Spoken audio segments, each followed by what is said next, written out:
서울 창업 허브와 함께하는 성공창업 준비 매뉴얼 교육과정 50회차를 시작하겠습니다. 안녕하세요. 이제 마지막 세션으로 레지가 5년차 스타트업으로서 어떤 포부를 가지고 있고 어떤 로드맵을 가지고 있는지, 그리고 예비 스타트업을 꿈꾸는 예비 창업자들에게 어떤 조언을 할 수 있는지 등에 대해서 질문을 드리도록 하겠습니다. I know that you are the fifth year startup, so I think there are many happening and many things happen, and good things and bad things. What happened during the past 5 years? Sure. It's been very difficult, of course. Bad and good. Yeah. Sure. So I'll just kind of give you a timeline of our company. So when we started Rezi, it was just a Microsoft Word document. So it was very low technology, but we wanted eventually to turn into a software. And that took 4 years to do. And to do it, we had to get over one major challenge, which was to raise investment.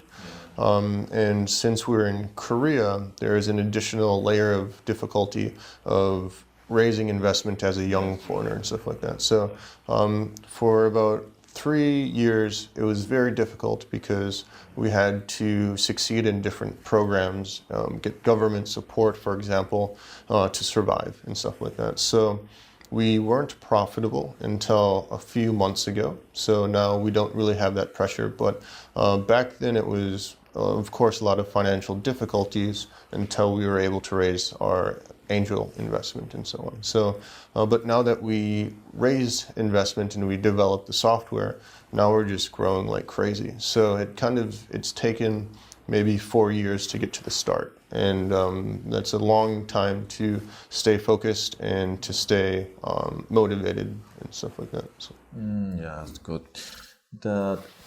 How many membership registered in Rezi's platform? Sure. So now we have about 105,000 people. And yeah, so and that's 1 year. So in 1 year we had Even 1 year? Yep. So in 1 year we had about 100,000 people. In 1 month, in August, we had 50,000 people. So half of our users came from a period of like 4 days. So it's interesting because a lot of people are losing their job because of the coronavirus. So they're going back into the job market, and the timing is really good. So they use Rezi, they're happy, and so on. No, the most startup have a difficulty during this, the coronavirus, the era. So, but even though you are very lucky in business, right? I think we're fortunate. A lot of my colleagues in different programs focus on like travel startups or doing accommodation or like singing. And those guys are just really impacted by coronavirus. But whether the economy is doing very good or very bad, people will always need a resume. So the way that I see it is we're doing a better job to give somebody a basic need. You always need a resume. So I think the demand will always increase in the future. Then the economic issue. Due to economic issue, the more the job seekers are the one to get the job, and they require some good software, resume scope, right? Yep, exactly. Okay. Exactly. Thank you. 이번 질문에는 한국에 많은 또 스타트업들이 있지만 특별히 그 레지가 한국의 스타트업 중에서 아주 인상적이고 나름대로 롤 모델로 삼고 싶어하는 스타트업이 좀 있을 것 같습니다. 어떤 스타트업이고 왜 그런지에 대해서 한번 질문 드리도록 하겠습니다.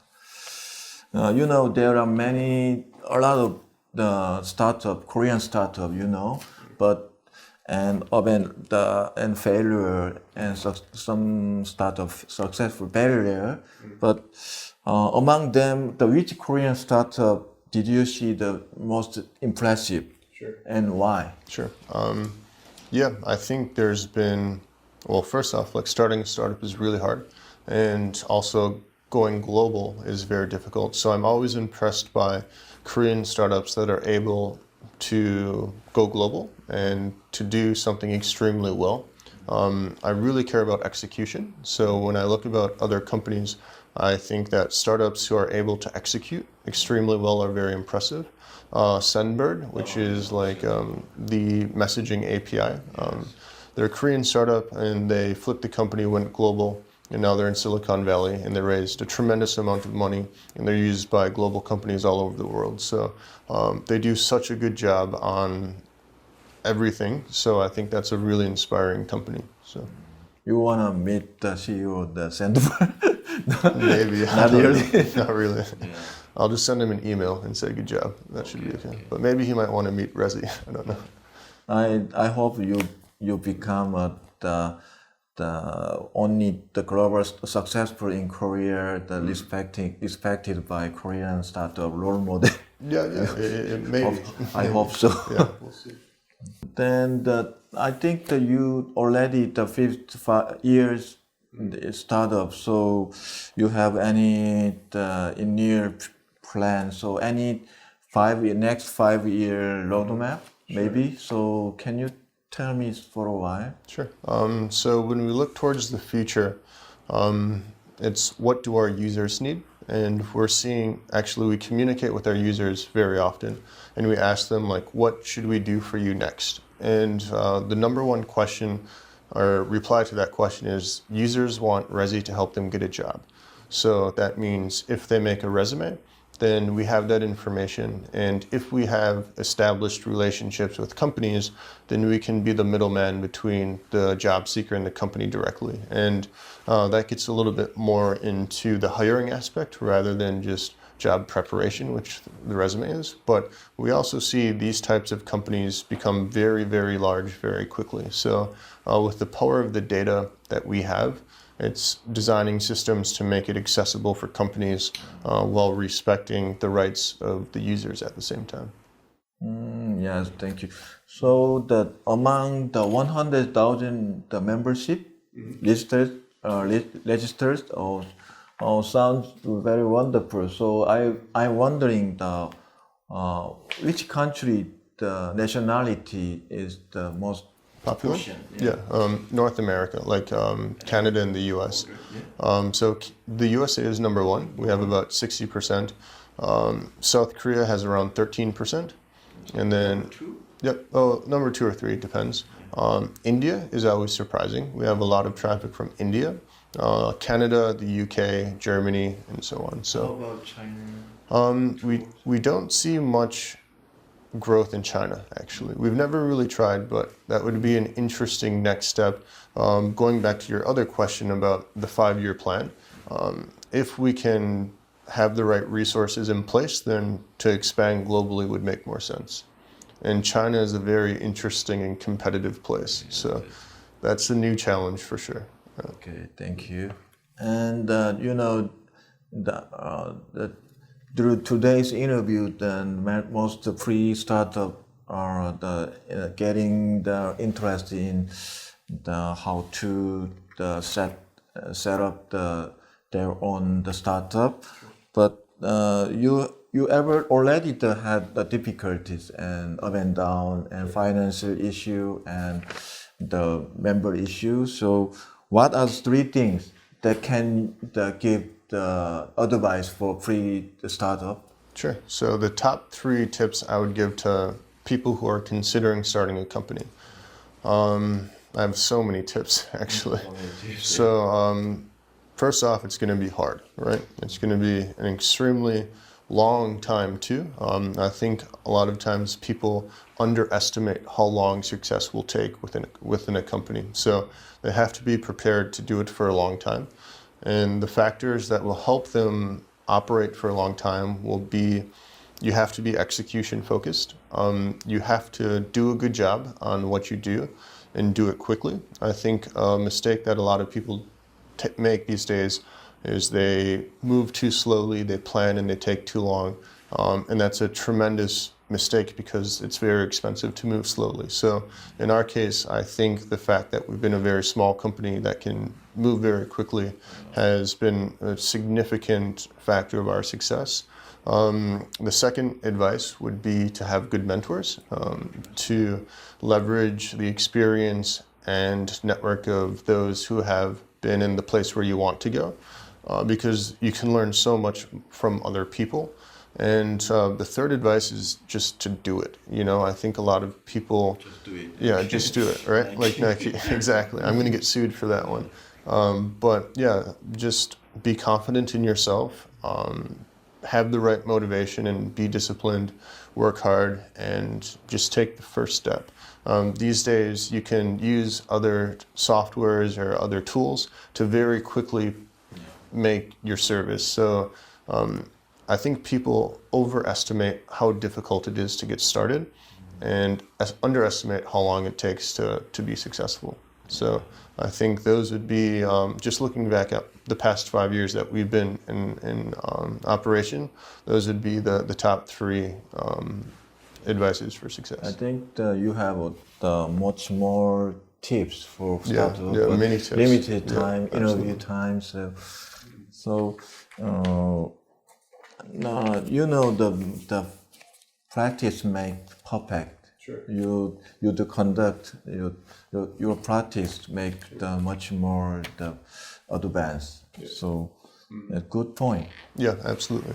Absolutely. So this is kind of small talk. Yeah, It's small talk. What is favorite food in Korea? And kimchi, bulgogi, galbi. What is the favorite food, Korean food? I love samgyeopsal. I think Why? it's just fun to eat in that environment with my friends, to drink, and it just goes perfectly together. And then go to the next round and so on. So also like fried chicken, that's delicious. I love that too. I'm not very good with like spicy food, of course. So Oh, you like spicy? no, I really don't can't. like I don't like it. Well, it's okay, but I just like can't eat it. I just can't handle it. So yeah, I think Korea has a very unique cuisine with a lot of interesting food, because where I'm from in Wisconsin, it's just like everyone eats like the stereotypical cheeseburgers, meat, and bread all the time. So my palate going from the Midwest in America to such a seafood-rich diet in South Korea is just like a surprise to me too, you know. So I think you traveled many places in Korea, Busan, Daejeon, Gwangju, Iksan. You know, which place is the recommendable? That's the most recommendable. Two or three places. so yeah, I think this summer I mentioned earlier in this interview is Yangyang. Yangyang? Yangyang. Yangyang is Gangwon province. Yeah, over there, yeah. just surfing. Like that's so much fun. Maybe the most fun I've had in Korea. It's just like you have a beautiful beach, the ocean, and then right in front of it you have a lot of places to like drink, get dinner, hang out with friends and stuff like that. So I didn't actually know that existed in Korea, but that really saved my summer. So I recommend that to everyone. Other than that, I think Goje, the island of Goje. I had a soccer tournament there, and that was really cool just to play like soccer on a little remote island, and it was a really beautiful stadium. So that's always a good memory. And yeah, I think those would be my top two places for that. No, thank you. The last question, before the audience, especially the preparing for startup, you can any the commitment, a short commitment. Only a comment for that? Yeah, I think just to do it, not to be discouraged. I think a lot of people doubt themselves, and it's going to be hard. Like, it's going to be really hard. So they have to have the right attitude for it and really understand that there's so much competition out there. So you have to do a good job. You know, I think execution, as I mentioned many times in this interview, is the deciding factor between success and failure. Okay. Today, even you are so busy, thank for the coming us and interview. Absolutely, Thank you. my pleasure. And good luck. Thank you. Thank you. Yeah, 이렇게 마지막 세션까지 함께 해주셔서 감사합니다. 특별히 레지 대표인 우리 제이콥 씨가 한국에서 여러 가지 경험들, 한국에서 스타트업을 준비하는 예비 창업자분, 그리고 이미 창업했지만 어떤 식으로 이제 비즈니스를 전개할지 잘 모르는 분들을 위해서 간단하게 어떤 조언들, 팁을 전했습니다. 그리고 또 개인적으로도 관심 있는 한국의 음식들, 그리고 관광지를 소개했습니다. 그래서 이것으로 레지 대표 제이콥 씨와의 인터뷰를 마치겠습니다. 도움 되셨기를 바랍니다. 감사합니다.